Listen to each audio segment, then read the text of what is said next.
Okay, hi guys. So I haven't recorded in a while because of like other reasons, but so I'm just gonna like do a really quick video today.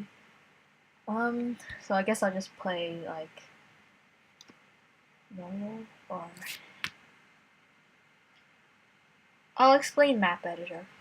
So basically what map editor is that it allows you to create your own types of maps.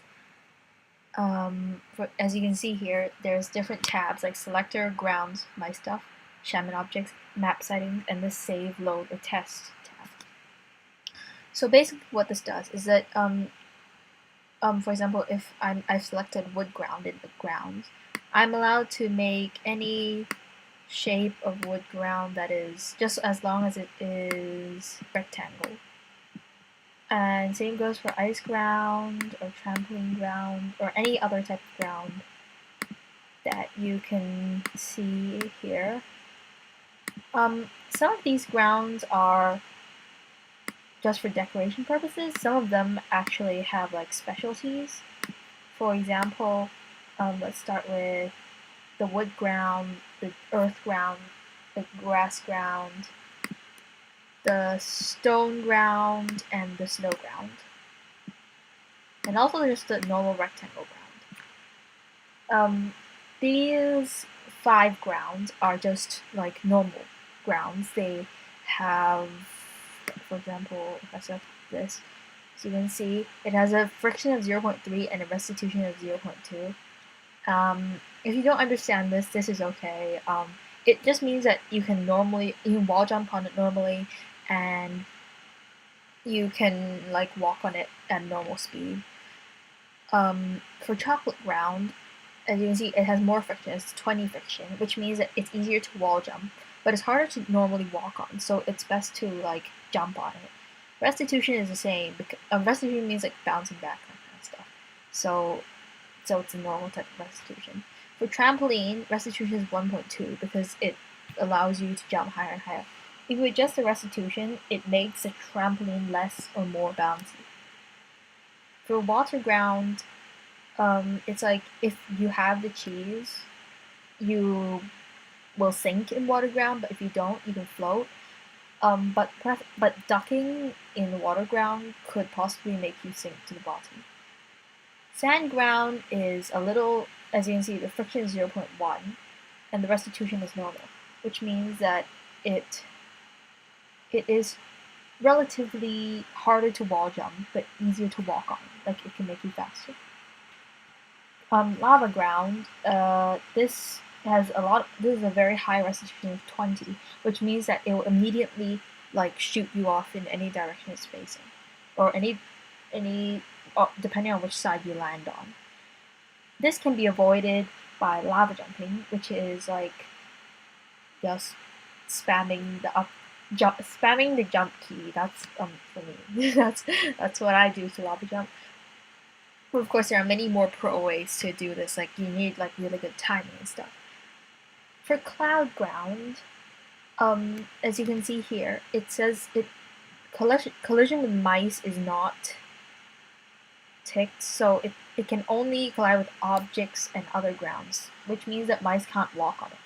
But you can adjust this by clicking collision with mice, making it that mice can walk on it. The same goes for all of these other ones except for the water ground, because the water ground, you cannot modify the water ground.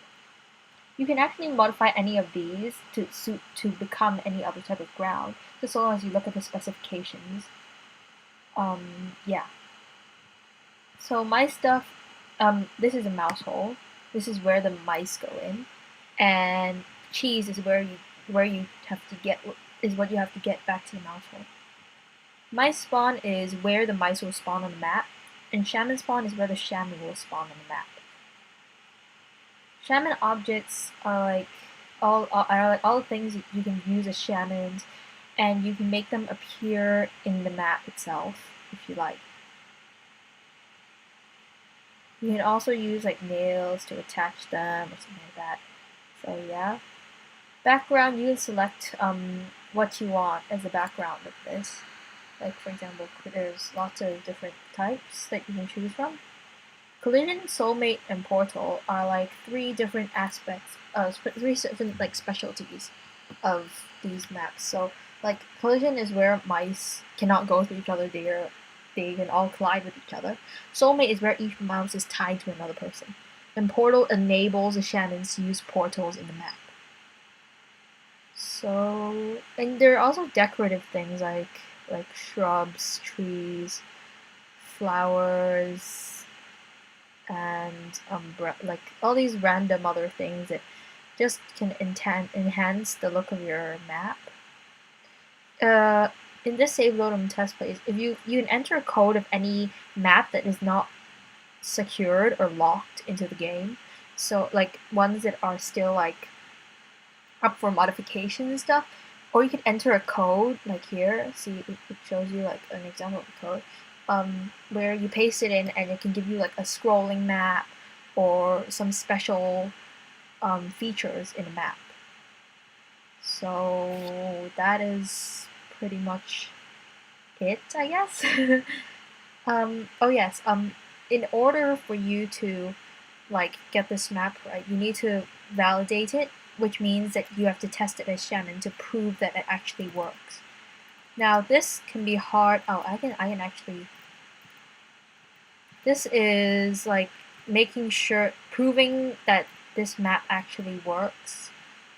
This one probably wouldn't work. Well, it would work actually, except I need this.